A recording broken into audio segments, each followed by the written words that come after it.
I'm definitely ready to go live. We got to talk about the history that we just witnessed. Man, I can't believe we got. I'm telling you, we about to call for a couple people jobs and all that. Get this thing out of here, and then we're gonna get it rocking. Because this is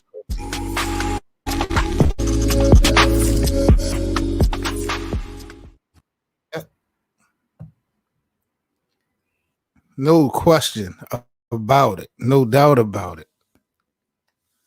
Let me get my microphone, and we gonna start this thing out right. P Black, what's up, fam? It's going down, man. I can't believe Golden State is done. Drop this link. P Black, if you could do me a favor, man, please share this live. We're about to go ahead and get started. About to talk my stuff here on Best of 7. Y'all give me 1 second.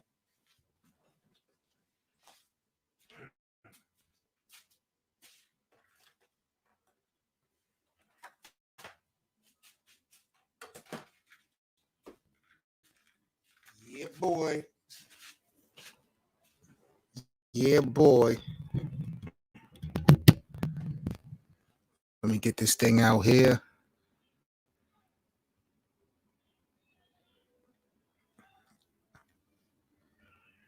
Oh, man.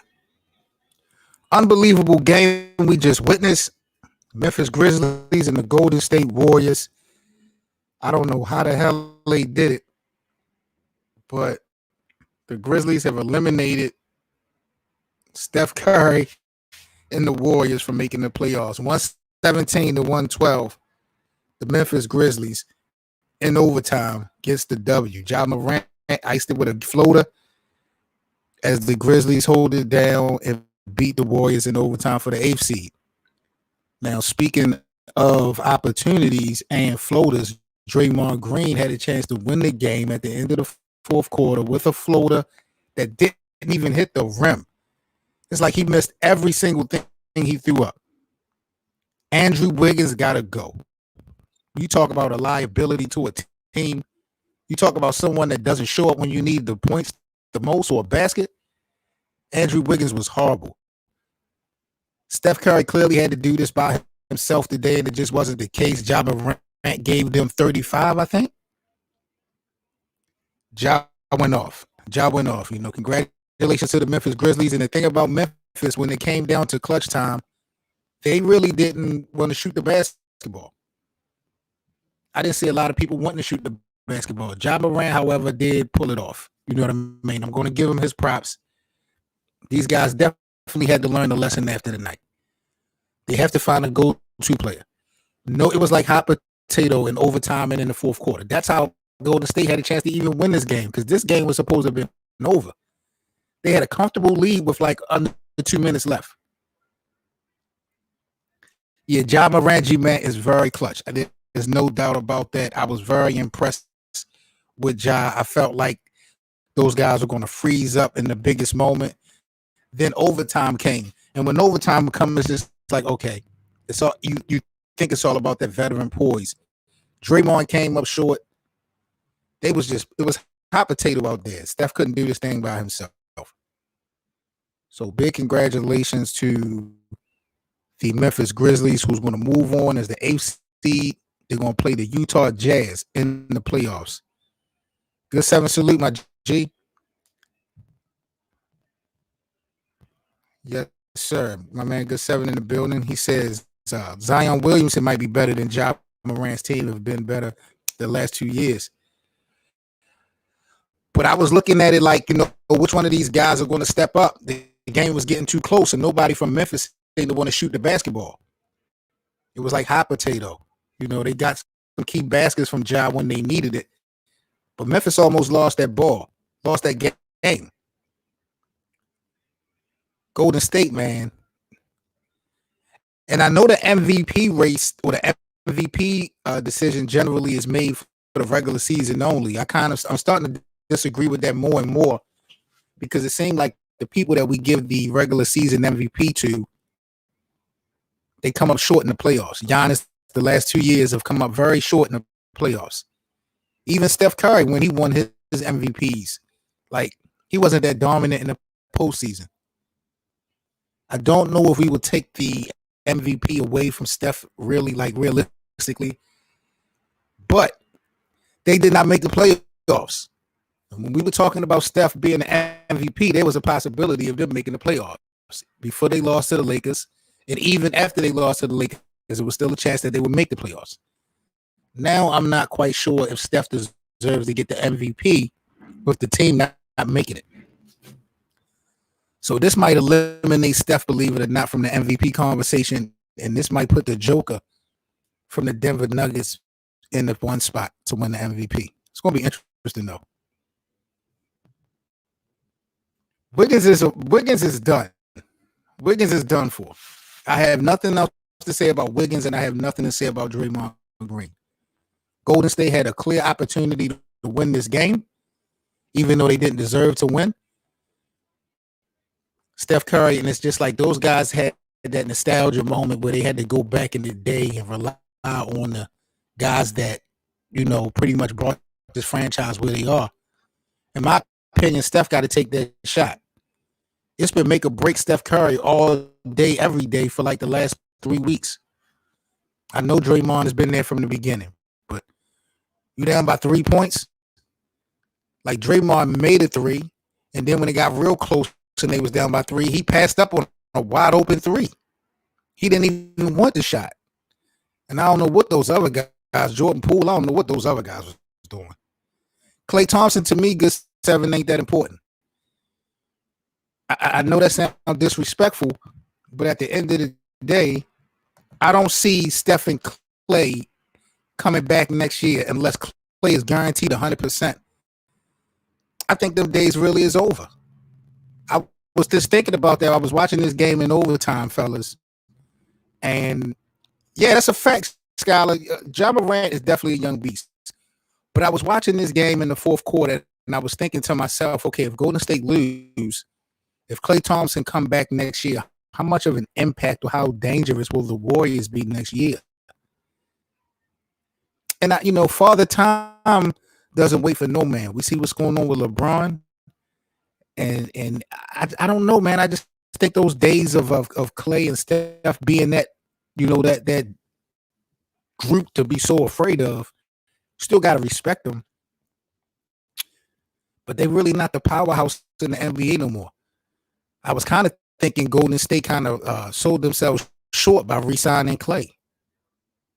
I know he's one of their day ones, but they might have been better off letting Klay go on the free agency. I wonder what the Warriors franchise would have been like if they lost Kevin Durant but didn't re-sign Klay Thompson. Muggy, what's up, fam? Man, I'm still recovering from this game, man. Dangerous, yo. I'm still shocked, bro. I'm still shocked that the Grizzlies was able to pull this off. And I'm shocked that Golden State had opportunities to win and couldn't get it done. Andrew Wiggins, something has to happen there. He has to go, bro. Something, even a buyout. I know that sounds crazy. A buyout in a situation like this sounds crazy, but that was really bad, bro. Really bad.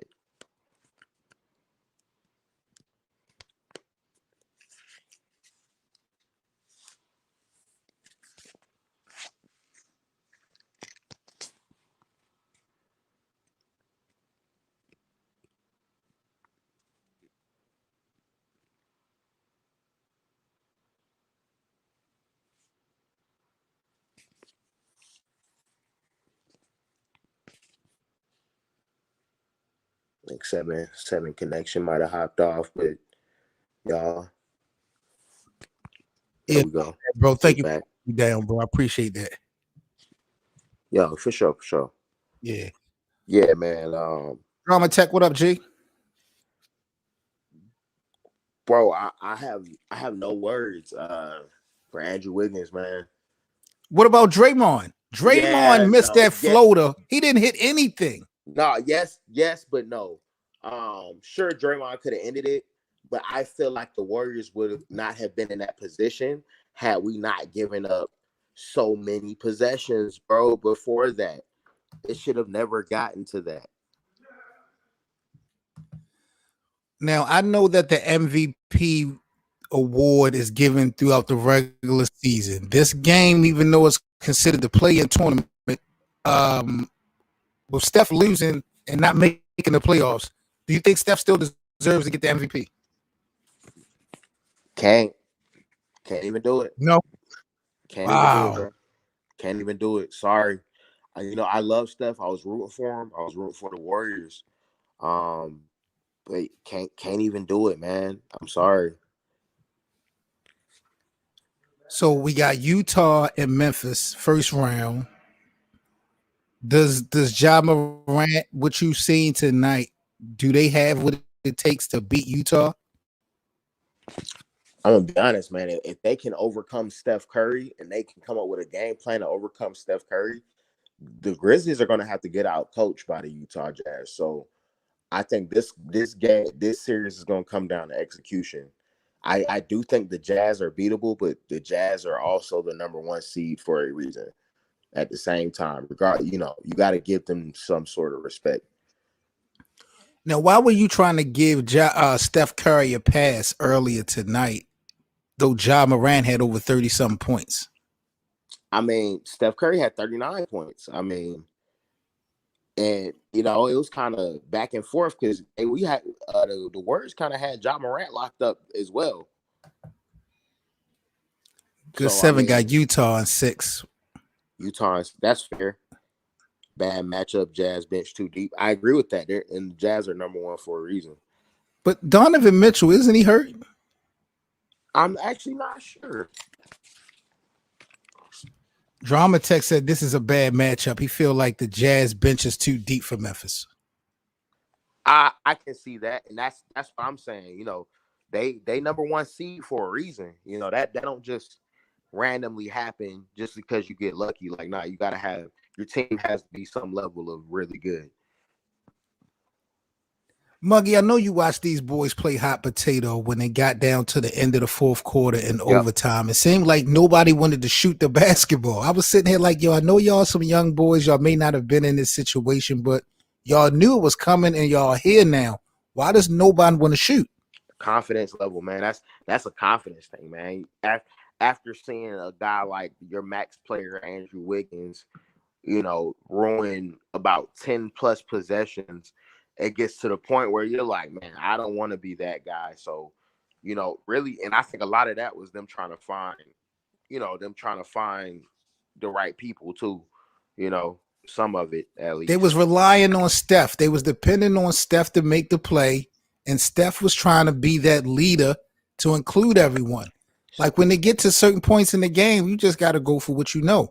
Even with Memphis, for them to kind of pull away, or, it was just like no one wanted to shoot the basketball. Like they was moving the ball pretty good. Ja decided to make shots at the end of the shot clock, but the rest of his team just seemed to freeze up a little bit. And I'm just surprised because they was just in the play-in game that they dominated. And they played pretty well. Yes. Definitely. Man. They dominated. Disappointing is the word, man. I feel for Steph. My heart goes out to Steph because that's tough, man. The only person he could rely on was his championship buddy Draymond at this point, But even Draymond fell short a little bit. But at the same time, bro, there were so many, like you said, missed opportunities, like really throughout a lot of the game for them to really come back and go crazy. Like I think it was a period where the Grizzlies didn't score for like 3 or 4 minutes straight. Right. And the Warriors were just giving up possessions. This is crazy, man. I cannot believe that Steph in them with an extra opportunity after losing to the Lakers, they had another chance to make the playoffs at home. At home in the Oakland jersey. At home and couldn't get it done. Versus the Memphis Grizzlies. Oakland arena. In the Oakland arena, bro. Wow. Drama Tech said, well, in all honesty, Utah and Phoenix are the only teams stayed healthy they won by default. Mitchell was only out for 8 games. LeBron was out for 20 plus. AD out for 20 plus. Real valid point. That's Health is fair. going to be That is a fair health point. is going to be a key in the postseason. Do you agree? I 100% agree with that. I think a lot of teams are struggling with that, especially with the way the season went this year. A lot of teams are struggling with the schedule and staying healthy. I even hope the Hawks can stay healthy. That's my team. I hope we can stay healthy just throughout the playoffs. I definitely need your opinion on one thing before we get up out of here, man. Is it's getting late, so I'm not going to hold the people too much tonight. I'll be back at it tomorrow. But man, we really haven't spoke much on air, Muggy, about this whole situation with Kwame Brown. Right. We touched on it a little bit. Right. Yeah. We've seen him go at people. Like, I think the last time you and I done a show, maybe it was like maybe 3 or 4 days ago, we touched on something, and he has went at like 5 or 6 people since you and I was Since on airless. then, and that was only a few days ago. So what's your thoughts on Kwame Brown? Because I'm feeling like he's a clout chaser at this point. But what's your thoughts about everything that you see and him going at people? What's your reaction? It's tough to call it clout chasing because it sounds like there's a lot of truth to the things that he's saying. I think it's coming from a real place. People, and he's kind of been sitting back being the butt of the jokes. He's never been in those scandals, never been in no bad headlines or a part of no negativity. And he's just been taking flack from the moment he walked in the NBA. And, man's trying to make a good living and take care of his fam. You know what I'm saying? I don't necessarily think, whether you feel like he was a good player or not. I don't think he's, it was right for him to be the subject of so much disrespect over the years. But did anybody lie? Let's get that out the way, because this seems to be more or less about feelings and emotion than truth. I know Stephen A. Smith, some can argue that his vocabulary, some other analysts' vocabulary when it comes to describing these players and how they produce, they are a little bit extra with their descriptions.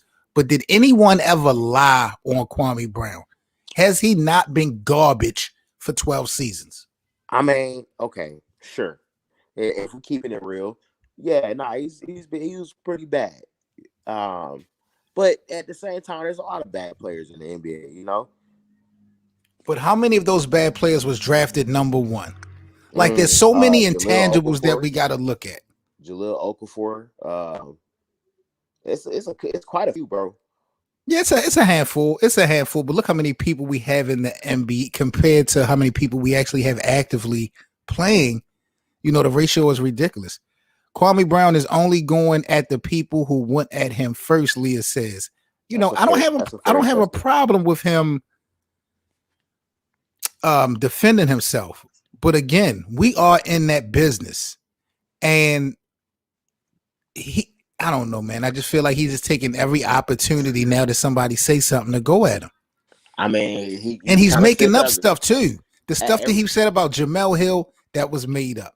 Talking about how Steven Jackson and them, they try to tear down black people, that was made up.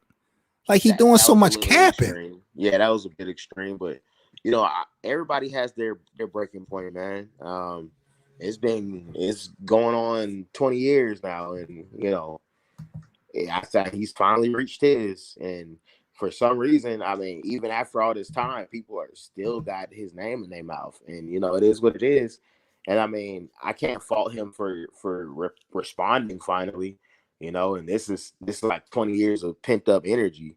That whole story about how he was getting treated on the Wizards was ridiculous. Why do we keep going there with this 20-year stuff? Because 12 of those 20 years he was playing, he had an opportunity to change the minds of people and the opinions of people for 12 seasons out of this 20 years that we're talking about. He played for like 8 teams. He never got it done. I think a lot of that has somewhat to do with his transition into the NBA. A lot of players fall into that. You know what I'm saying? They get drafted to the wrong team when they, you know what I'm saying? Their career ends up going south. I mean, we've seen it, bro. They even call certain teams career killers. You know what I'm saying? That's a fact. And I agree with you that he was not that good, but at the same time, I a lot of the talk has been excessive, and especially like the people who are talking about him recently. Like, what is you're talking about Kwame Brown for what point? And I think that's where he's at with it. Right. Well, do you think that this is my last question?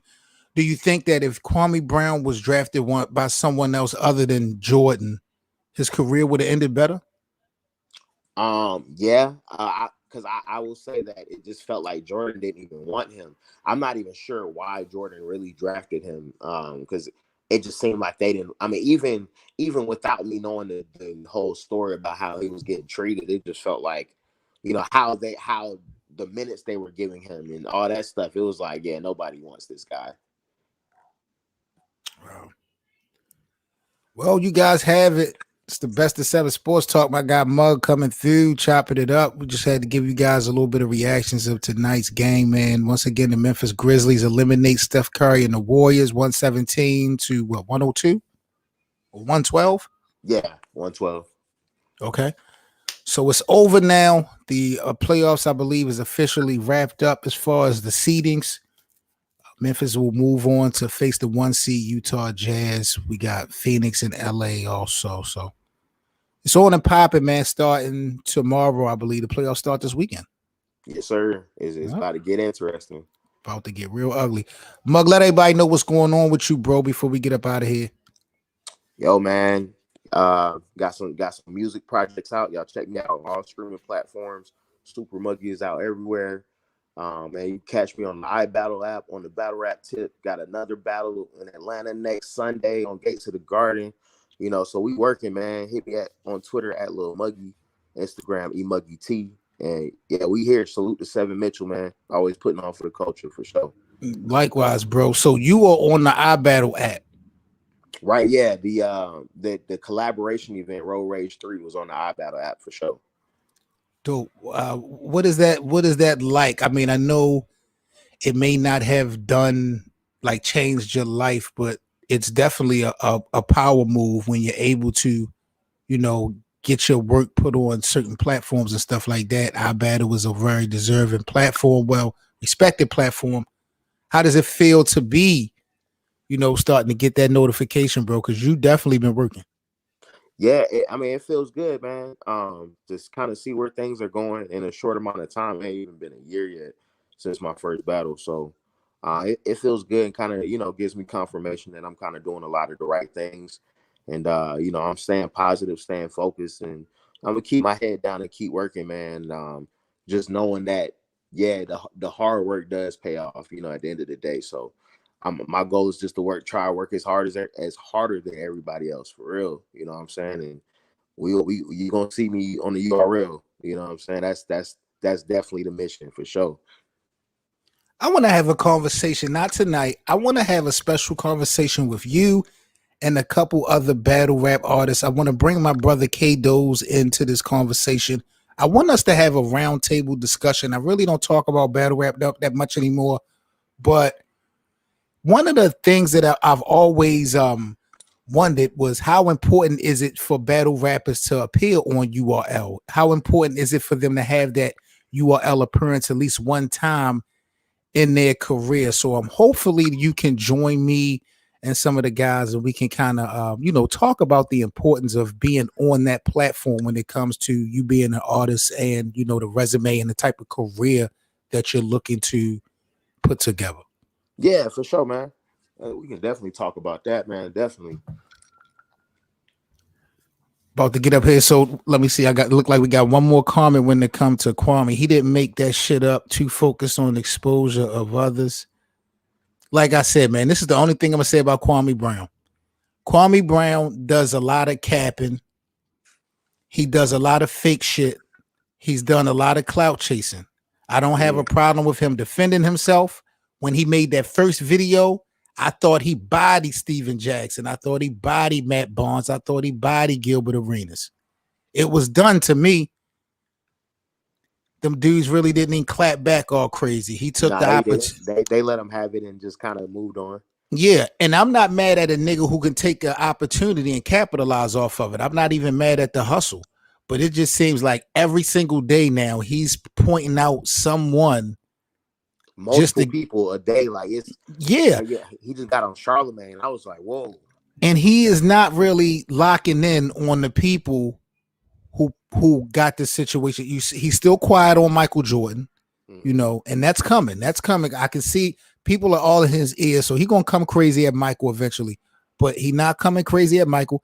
And Stephen A. Smith is his real problem. You know, he's going at the media, but he's asking the media questions about Stephen A. Smith. Remember, Stephen A. Smith was going to different colleges and speaking on Kwame Brown. You know, he's asking Chris Broussard and Rob Parker, why would Stephen A. Smith go to different schools talking about a teenager? I'm like, that's something you got to ask Stephen A.